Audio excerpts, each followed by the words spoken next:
A decisão que eu tinha tomado na noite anterior não era heróica, era estratégica.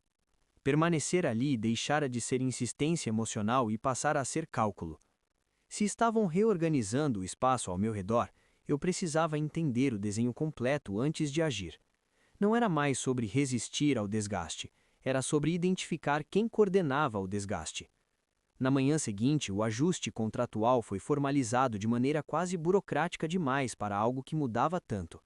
A reunião durou menos de 20 minutos. Nenhuma acusação direta, nenhum termo disciplinar.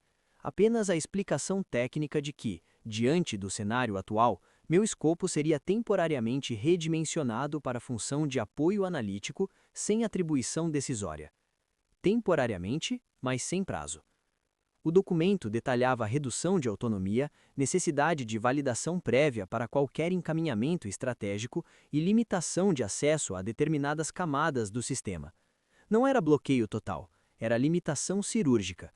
Mantinham-me dentro da estrutura, mas com alcance reduzido. Assinei. Não por concordância, mas porque recusar naquele momento criaria exatamente o tipo de registro que estavam preparando. Se a narrativa em construção era de instabilidade individual, eu não ofereceria material adicional. Quando voltei à mesa, a mudança já estava operando. Um dos projetos sob minha responsabilidade havia sido transferido para gestor externo ao departamento. Outro estava marcado como em revisão metodológica, o que na prática significava congelamento indefinido. Aquilo não era punição explosiva, era contenção progressiva. Claire passou pela minha mesa pouco depois. Parou apenas o suficiente para que ninguém considerasse a conversa informal demais. Reduziram seu acesso em 3 categorias, ela disse baixo. Estão chamando de reorganização preventiva. E você? Ela respirou antes de responder. Pediram relatório complementar de tudo o que passou por mim nos últimos 90 dias, com cópia direta para compliance externo. Não era coincidência temporal, era sincronização. Voltei ao sistema e confirmei que a auditoria ampliada do último trimestre tinha sido oficialmente iniciada. Não direcionada a mim nominalmente, mas concentrada exatamente no período em que minhas decisões tiveram maior impacto operacional. A estratégia começava a ficar clara.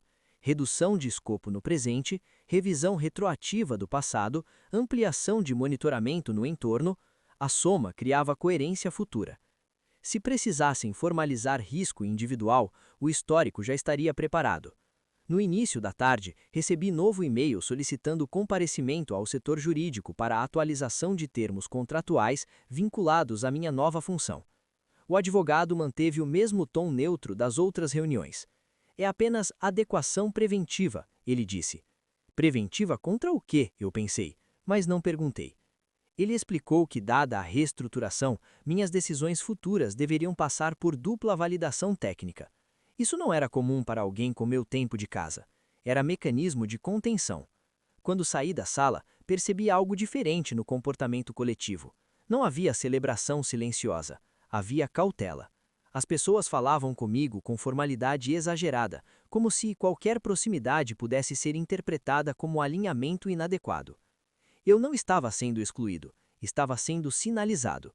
No fim do expediente, consultei discretamente o histórico de casos semelhantes dentro da empresa. 2 nomes surgiram com padrão parecido: redução progressiva de atribuições, revisão documental retroativa, auditoria ampliada e, meses depois, desligamento voluntário. Voluntário no papel, pressionado na prática. Voltei para casa com essa sequência organizada na cabeça. Não era reação improvisada, era método replicado. O objetivo não era confronto direto, era compressão gradual até que a permanência parecesse irracional. Naquela noite, revisei novamente os logs de edição dos relatórios alterados. O acesso externo não pertencia à equipe comum de auditoria, era vinculado à empresa contratada para a gestão integrada de compliance.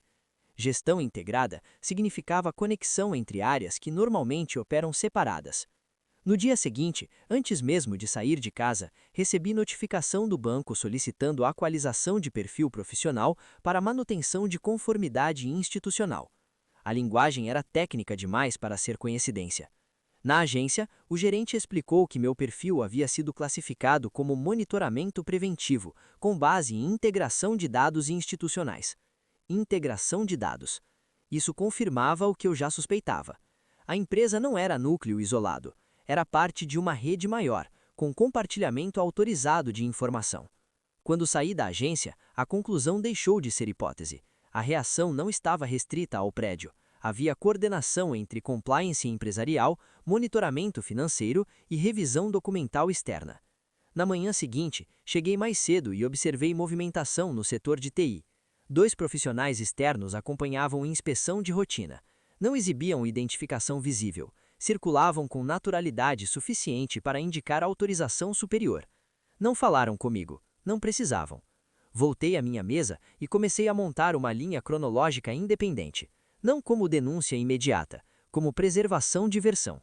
Se estavam ajustando memória institucional, eu manteria registro paralelo. No meio da tarde, recebi nova convocação para reunião ampliada. Desta vez, 2 membros da diretoria executiva estavam presentes.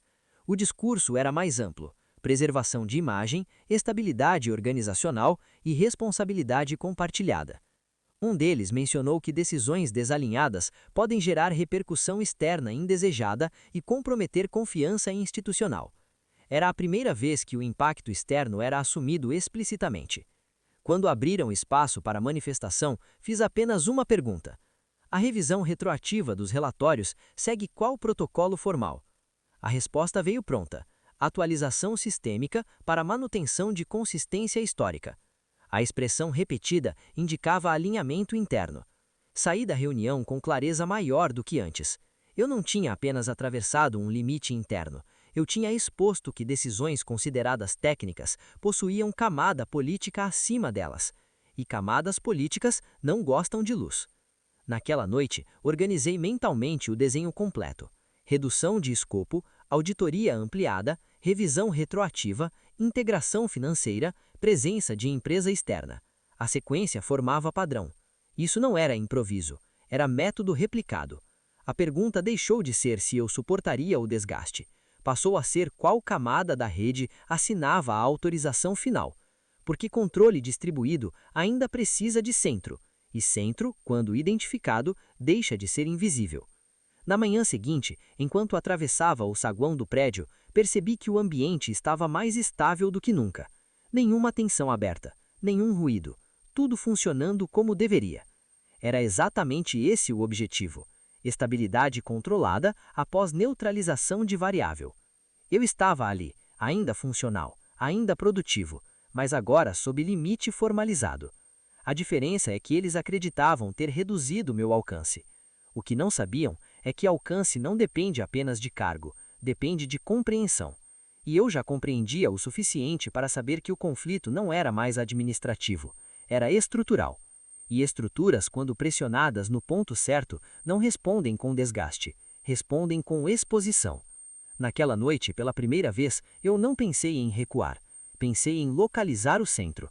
Porque se existia rede, existia a assinatura, e a assinatura deixa rastro. Na manhã seguinte, enquanto atravessava o saguão do prédio, percebi que o ambiente estava mais estável do que nunca. Nenhuma tensão aberta, nenhum ruído, tudo funcionando como deveria. Era exatamente esse o objetivo: estabilidade controlada após neutralização de variável. Eu estava ali, ainda funcional, ainda produtivo, mas agora sob limite formalizado.